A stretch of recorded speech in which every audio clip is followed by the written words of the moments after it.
So we have Nationals 2025. I'm sorry this video is coming out so late. I had this extremely busy fall, and I just wanted to get it up there for you guys. So here's the start. I started around 113th from the last chance qualifier, and as you can see, it's a nightmare back here.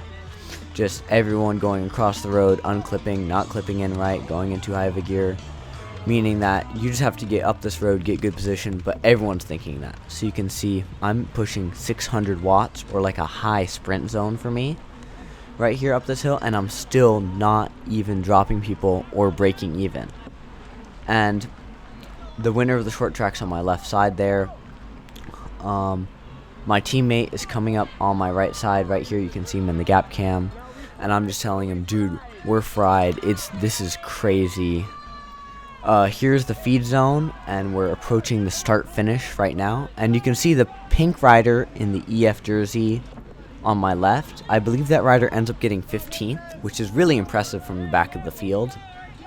I don't know how he ended up doing that, but I'm impressed by that. Alright, so through the start finish banner, and I'm just kind of trying to hold position and not get dropped by any people, and maybe pass some people up here, because up here we got a corner. I still have my friend and teammate in sight. He's in the blue jersey, by the way, on the left side, on the far left, and he's on my high school mountain bike team, but is on a different national team than me. So I pick off a few people, and at this point everyone's watts are drained because you were just sprinting for 2 minutes about, so people can't keep up that high much of an effort. And then up here it just turns into a nightmare, because as you can see it bunches up like crazy, because the trail goes from a 5 wide pavement to a single track really fast. You can see people trying to cycle cross off their bikes, but it's just a walkathon. Like, if I was at the back, since I was at the back starting 113th, it's just a walkathon. I can't do anything. There's people on all sides of me, and the trail's only so wide, so you can only fit so many people. And I was just telling my teammate, dude, this is hella funny, that, like, because I've never raced at nationals before, so this was a crazy experience for me. And you can see it kind of uncongests as you get down the trail. But now this is further down the trail. You can still see it's very piled up. And the one little technical section, it's a little route section, has a little bit of slipperiness. Everyone just gets off and runs, because one person messes up, then everyone else loses momentum and it's faster to run.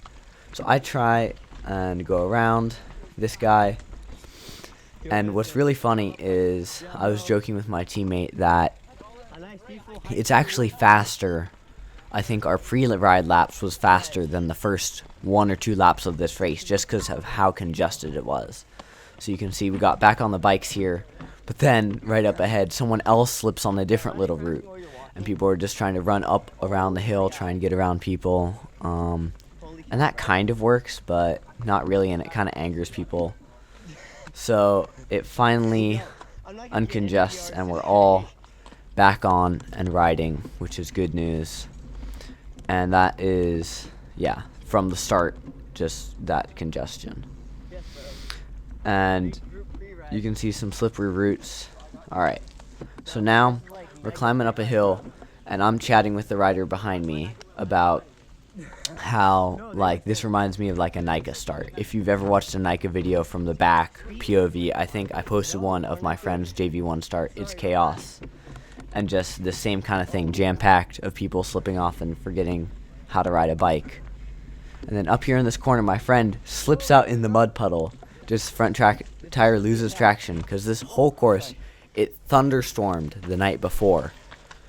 It was thunderstorms and pouring rain, so it's slick as can be, which is wonderful. And then up here, I get around him because he was going a little bit slower than me, and I wanted to gain a position.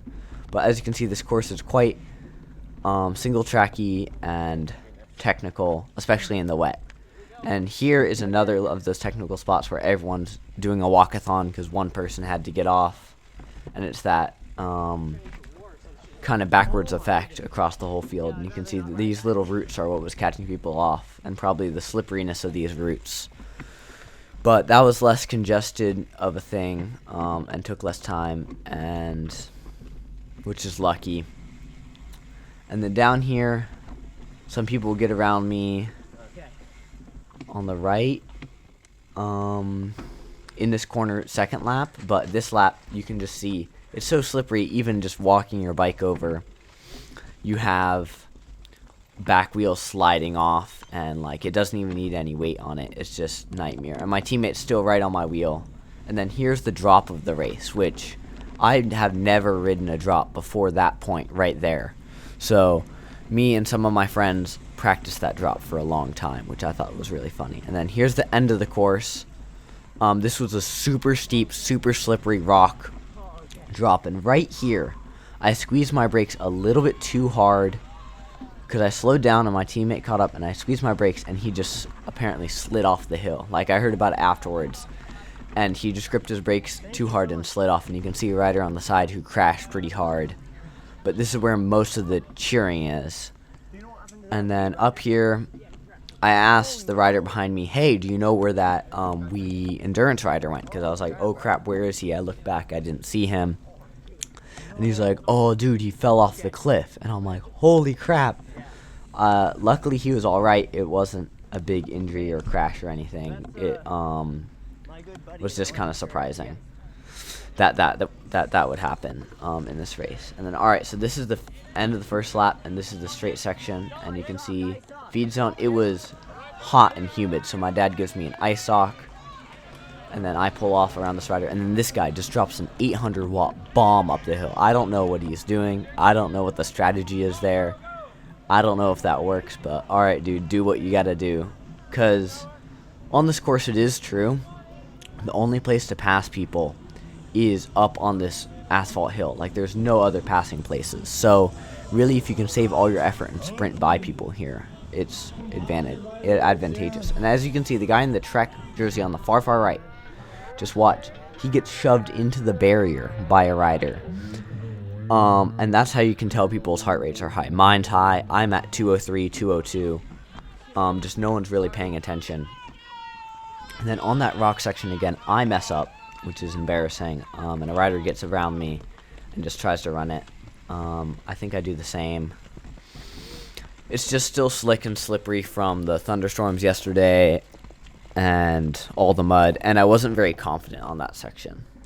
And then up here, I get around a rider because he takes an inferior line, which is good. Just picking off riders one by one at this point and trying to get my position a little bit better. It's kind of my goal for this race. There's another one I pick off. And because I'm not in competing position at all, so I'm just trying to get around riders. I tried to get around this guy. He blocked me once there, and then I successfully get him around good.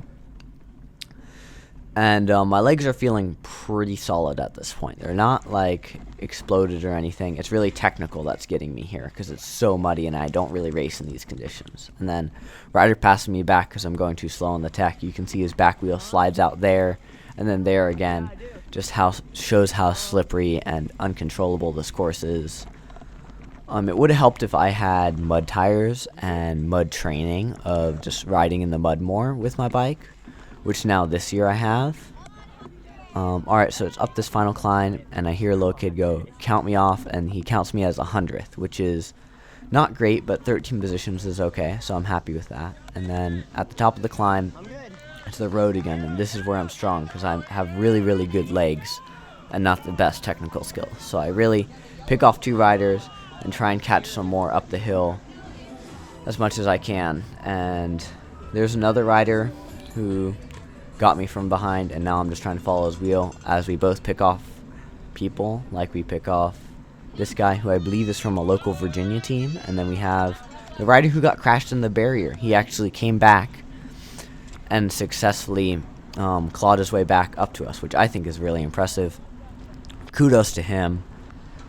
That's really difficult. Especially, I remember he won the short track the day before, which is really impressive. Not the national championship one, but the non-championship race, which is good. So I'm like, oh, I should stick onto his wheel because he's going to be strong. And then up this little climb. This time I do make it because my confidence is more, which is great. And then here I am back on that short track winner's wheel, and I pick off another kid, which is amazing. Just picking, as I said earlier, picking off riders. And then here's that drop one more time. As I was saying earlier, that's the first time I've done a drop, and it was a little like half a foot one, but I was really scared over it.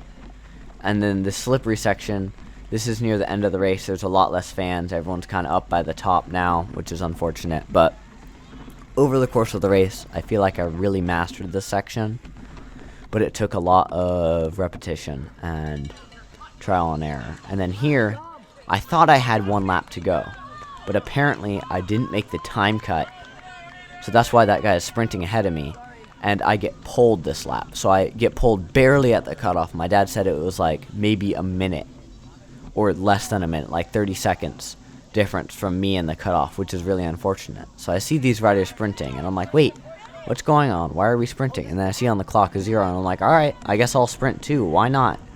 So then I go out, sprint, and I had no idea I got pulled, and I'm like, wait, I thought there was another lap. And I tell the USAC official jokingly, and then they're like, yeah, get off the course, and I'm like, damn.